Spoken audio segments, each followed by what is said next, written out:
What's going on, everyone? Welcome to Sacred Cards. Today I'm coming at you with my War Rock deck profile for May 2024. It's a deck I've been meaning to build for quite some time now and was fully inspired by fellow YouTuber and friend of the channel, Wyvern Watch. I'll leave a link to his channel in the description. Definitely go check him out. You won't be disappointed. He's got a lot of great deck profiles and insight on the game. Give him a sub while you're there. You won't regret it. Anyways, this is a blind go second build, which is definitely the way to play this deck.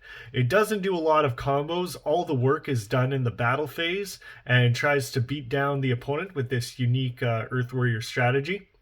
The deck core itself is very inexpensive at the moment. I was able to get 3 copies of every card in the archetype for about $30 at my local OTS store. So I'm happy I was able to pick everything up before they get new support and the card prices inevitably go up with time. And well, with all that said, let's get right into it. This is a 40 card going second build. So kicking things off with the level 4 monsters. I'm playing 3 copies of War Rock Fortia. This card has the effect that if your War Rock monster battles, you can add 1 War Rock card from deck to hand. Then all monsters you control gain 200 attack until the end of the opponent's turn. All the level 4 War Rock monsters share the ability that if they are destroyed by opponent's card effect, you can special summon any War Rock monster from your hand or deck. Following that up, I am playing 2 copies of War Rock Gactos.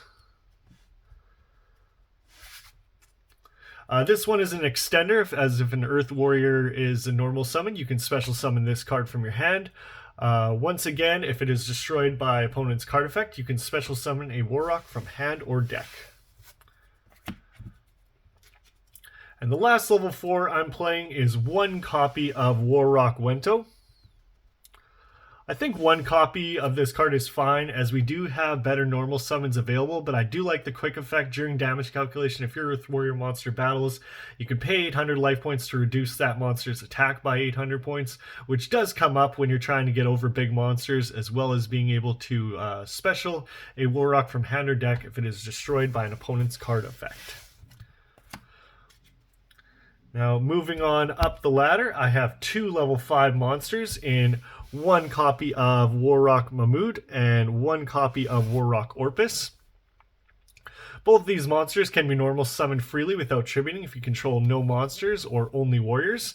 With War Rock Mahmood, if your Earth Warrior monster battles after damage calculation, you can destroy a spell or trap your opponent controls. Then all your monsters gain 200 attack till the end of the opponent's turn.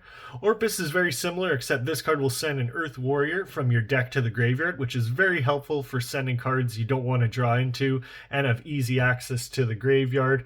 1 each is perfect in my opinion. And moving up again, I play 1 level 6 with 1 copy of War Rock Skylar. Jeez, sticking my fingers here. Skylar gains 100 attack for each monster the opponent controls. During the battle phase, your Earth Warrior monster battles, you can special summon a level 5 or lower from the graveyard. Also, all War Rock monsters gain 200 attack till the end of the opponent's turn. But for the rest of this turn, you can't attack directly with level 5 or lower monsters, but that's fine because we will likely have bigger bodies on our side of the field. Next up is my favorite card, and arguably the best card in the deck. 2 copies of War Rock Meteoragon. Can't be destroyed by card effects. When attacking an opponent's monster, you negate that card's effects and the effects of cards on the field with the same original name, which is great for locking out the opponent. Plus, during the battle phase that your Earth Warrior monster battles, you can raise your monster's attack by 200, and this card can make up to 2 attacks on monsters during each battle phase. And finally, the last War Rock monster we are playing is a single copy of the level 8 War Rock Basileos. This card has the ability that during the battle phase, your monster battles. Quick effect, this card can attack directly, and all monsters you control gain 200 attack, so they can all boost each other up with their effects. Plus, you can special summon it from the hand or graveyard if your Warrock monster is destroyed by battle. And now the nice thing about this deck is we can play a really healthy balance of board-breaking cards mixed with very effective hand traps. And since we are a going second deck, what better card to have than triple copies of Gamma Seal? This is perfect for getting around problematic monsters on the opponent's field while giving you an easy target to swing into and get your plays going during the battle phase. For more disruption, I am playing 9 hand traps in 3 copies of Ash Blossom. Great for stopping pretty much every deck in the game. 3 copies of the Warrock Nibiru, which is extremely effective for stopping combo decks and keeping their field down to a minimum amount of monsters.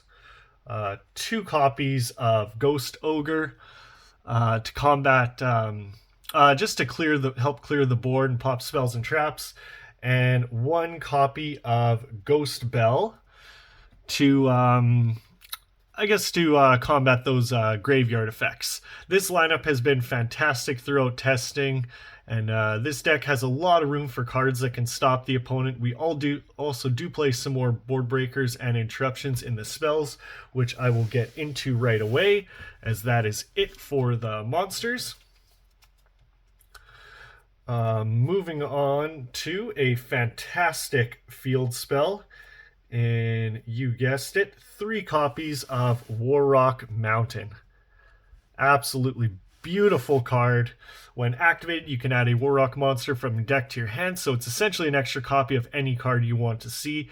It can unclog your hand because at the start of the battle phase, if you control no monsters or all warriors, special summon a Warrock monster from your hand with a different name. Plus, if your warrior monster would be destroyed by battle, you can send this card from the field to the grave instead. Very, very nice. And next is actually a very powerful in-archetype negate, which is triple copies of Warrock Dignity. Beautiful artwork across this whole deck, by the way. This quick play spell only needs you to control a Warrock monster. When your opponent activates a monster effect, you can negate that effect. And during the battle phase, if they activate a spell, trap, or monster effect, negate that effect. Really good card. Love this one for the archetype. Now, following that up is a continuous spell that is low-key amazing in my opinion. It's a Floodgate and a Searcher, all in one. 3 copies of Warrock Medium.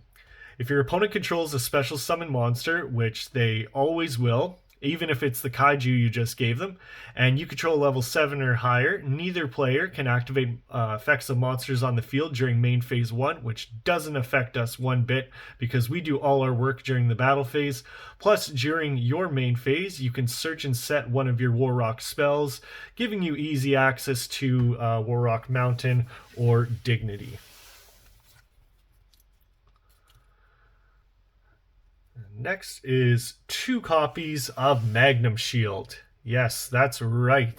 You can equip this card to your warrior monster. If it's in attack, it gains attack equal to its defense, and if it's in defense, it gains defense equal to its attack. Why this card works so well in this deck is because all the Warrock monsters share attack equal to their defense, so you can basically normal summon a monster with almost 4,000 attack. It makes for getting over high attack monsters and puts up huge damage when going for an OTK, or just going for a game for that matter. And the last engine card I play in the deck, of course, is 1 copy of Reinforcement of the Army. Very self-explanatory. We are playing a warrior deck, so we can't not play this card. And the last 4 cards are the other board breakers I mentioned before. 2 copies of Lightning Storm. Whether you're trying to clear out your opponent's monsters or their back row, whatever the biggest threat might be, the choice is yours. And the last two cards in this going second build is one copy of Harpy's Feather Duster and one copy of Change of Heart. The best part about these two cards is A, you either get their effects off, which are both very impactful, or B, it will bait out and negate if your opponent doesn't want to deal with them. In both cases, they put a lot of pressure on the opponent, enabling the Warrocks to do what they do best.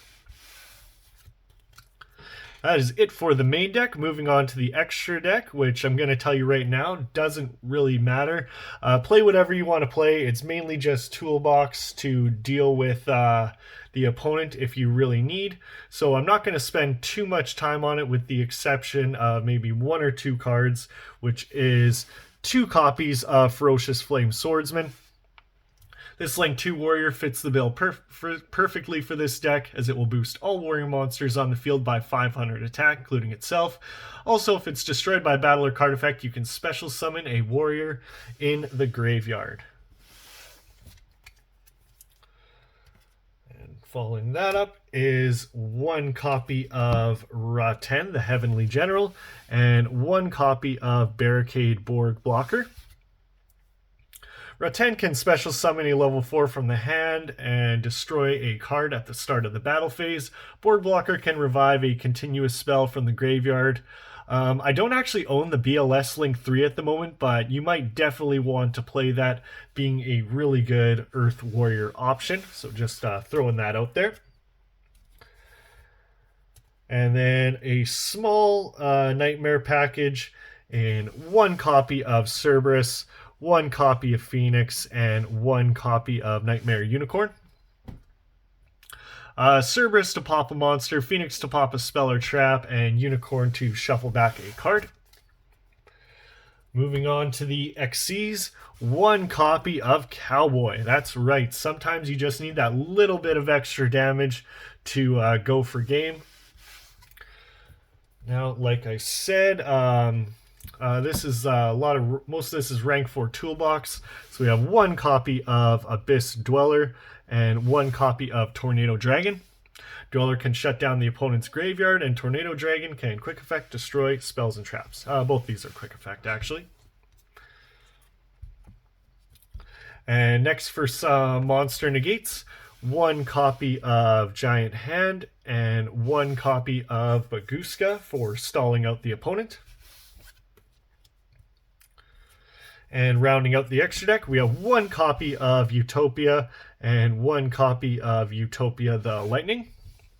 Lightning is really good for getting 5,000 attack on the board to get over problematic monsters and putting up some big damage.